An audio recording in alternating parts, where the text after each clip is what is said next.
Howdy folks, Keith Bowen here, and this is Hard Rock University. Now, in my last video we were up at Mojave Prospect 1. We took a bunch of samples, brought them home, panned them, looked like crap, did some assaying, not necessarily so much crap. That was probably the largest disparity between the panning results and the laboratory assays I've ever seen, especially in one case. Now, what this means is the pan is not recovering the gold, at least to the level that I can see. Now, there's a couple possible reasons for this. Number one, the gold may be so fine that I actually just cannot pan it, that the technique that I'm using is simply not effective on that size gold. This is possible, as all the gold I was seeing was quite fine, and gold can get down to a couple of microns. So there comes a point where panning simply won't recover. That may be a problem. A more likely issue is a liberation problem, in that the gold itself is not being broken away from the other minerals. And liberation breaks down into two subcomponents. Is it not being liberated from the gangue materials, i.e. the worthless minerals like quartz, or is it not being liberated from the heavy minerals like the sulfides or the oxidation results of the sulfides? And it's more likely to be it's not being liberated from the heavies, but that's a less of a problem than if it's the gangue material, because you can concentrate the heavies. If you can't break it away from the heavies, and the heavies are only a couple percent of the total, you can get this huge upgrade. So the material you're looking at and trying to recover gold from is of such a higher grade that you can play more expensive games with it and still make money. Another issue with this one was the single sample number 17 that went really high, also pegged the scale on the arsenic. It was greater than 1,000 parts per million arsenic. So I have this nasty suspicion we're dealing with arsenopyrite again. Many pyrites, chalcopyrite, iron pyrite, etc., they're relatively easy to process, and you can find people who will in fact buy them from you to process them. Arsenopyrite, on the other hand, is more complicated due to safety and regulatory reasons, and I don't know if anyone commercially recovers gold from arsenopyrite in this country, at least openly. So let me show you what I mean by a problem. When I was panning, I'd get a number of different results. First of all, zero.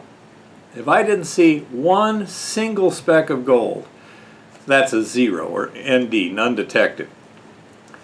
Those samples averaged on laboratory assay at 3/100ths of an ounce per ton. That's significant. Not ore grade for an underground mine, but that's a significant number.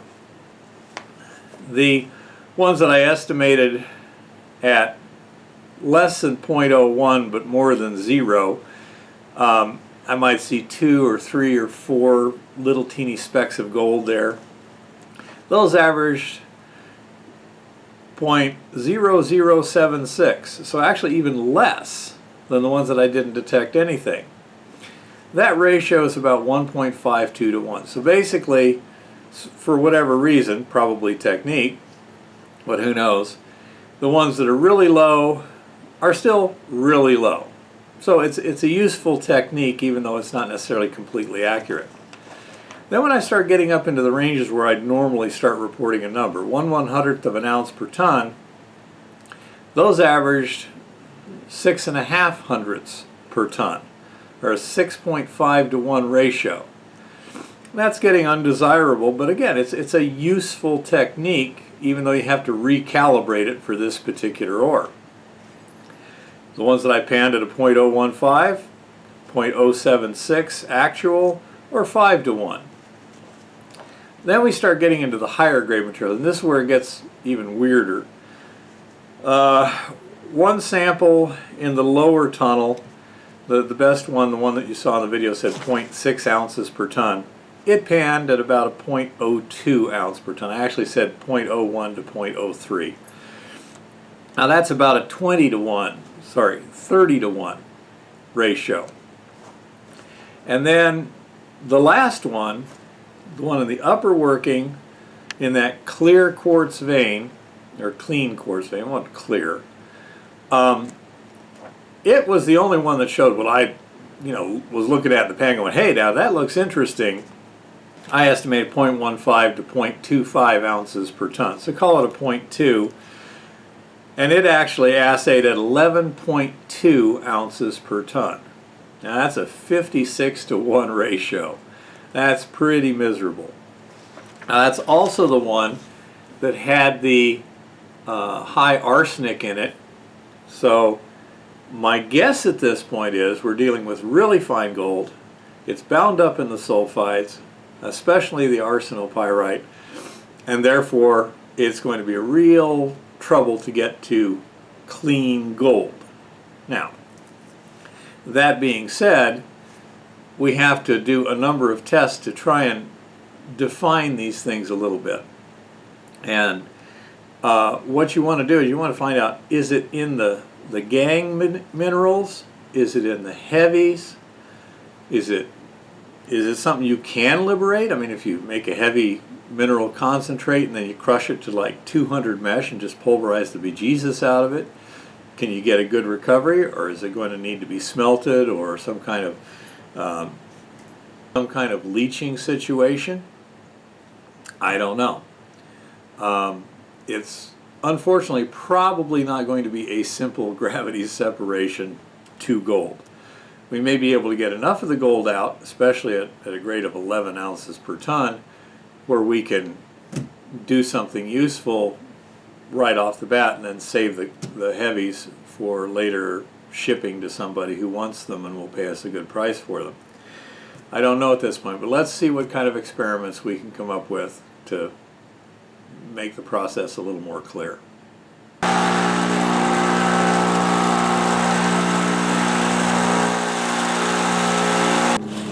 So this is what I started with,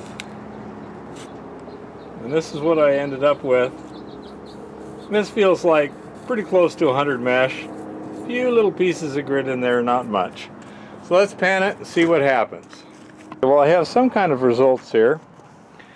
Now, left here, this was the much more finely pulverized material. This was the standard grind out of the RC46. This showed several times as much gold as this did, but still not nearly enough to qualify as half an ounce to the ton. I would visually estimate that at 0.05 or something like that, where initially it was about a 0.02, 0.01 sort of thing. So it's definitely improved. But you also see all this black material here. There was a lot more heavies that showed up in this pan than this one. Many times more. And up in here is some kind of pyrite. I'm guessing it might be arsenopyrite. Under the daylight it looked kind of yellow, perhaps kind of some gold coming out of it. Right now under artificial light it looks pretty much whitish, silverish sort of material. So this is about the amount of material I would expect to see from a half an ounce to the ton or so. So what we may have is a very rich pyrite or telluride or something like that. I really don't know at this point. I'm probably going to have to concentrate a fair amount and then send it off for an analysis. But definitely pulverizing gave us a much better result, but still not a good result. I think what we're dealing with is also gold bound up in matrix such as a telluride or a arsenopyrite, something like that. When it's basically alloyed with it, you just can't gravity separate the gold from the rest. It's not going to come out. You have to concentrate the heavies and then send them off for further processing, or else, like, you know, wet chemical process it or smelt it yourself. But when you're talking arsenopyrite, smelting it yourself can get you dead in a big hurry, and getting it processed in the United States is pretty much impossible. So we need to do some more work on this, but that was definitely an interesting result, although not what I was hoping. Now this is a test rig, a kind of fabric cobbled out of parts on hand, and it has a very simple purpose.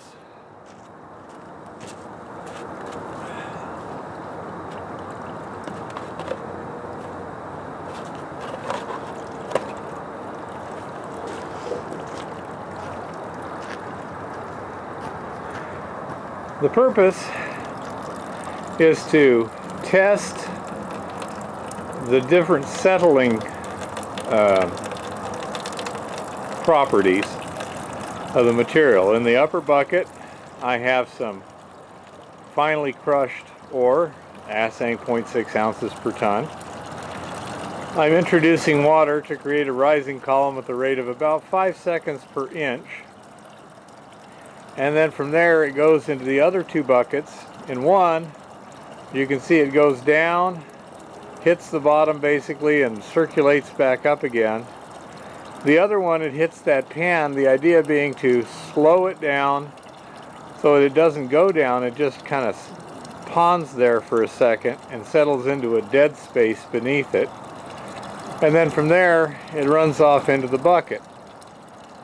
Now this is going to create different classes of material. This is basically a classification method based on settling velocity. And I'm going to collect all the stuff that comes out of the bottom there and settle it down, and I can send that off for assay, although I'm sure I would not be able to pan anything out of it. If that's where the gold is, well, then clearly the problem is the gold is just really, really fine. It's not going to be susceptible to gravity techniques, and I'll have to use some kind of leaching to get it. On the other hand, if it shows up in the other buckets and I can pan it into the heavies, and those heavies you know, have most of the gold, then we can at least concentrate it and work on it once it's in the heavy concentrate. So let's see what we get from this experiment. And there you have pans of material that I panned out from the previous run on this. This was more just a demo so I could visualize it for you. The previous run was 5 scoops of finely crushed ore, and that's the amount of heavy concentrates I got out of each stage of the operation. Now I'm going to pan them further and see if I can actually recover any gold out of them. Okay, so I'm pretty close to done panning the concentrates. Those 2 stages there, I had no visible gold that I could see, which is kind of repetitively redundant. But anyhow, this is the pan for the concentrates from the first bucket. And there's a significant amount of gold in here, but right over in here, there's some super duper fine gold that I can see as I was tilting the pan up. Must have been left behind as the water ran out. It's just really fine. But somehow it was still concentrated in that first bucket. So hopefully this is a good indication that we can actually concentrate it if we do it right.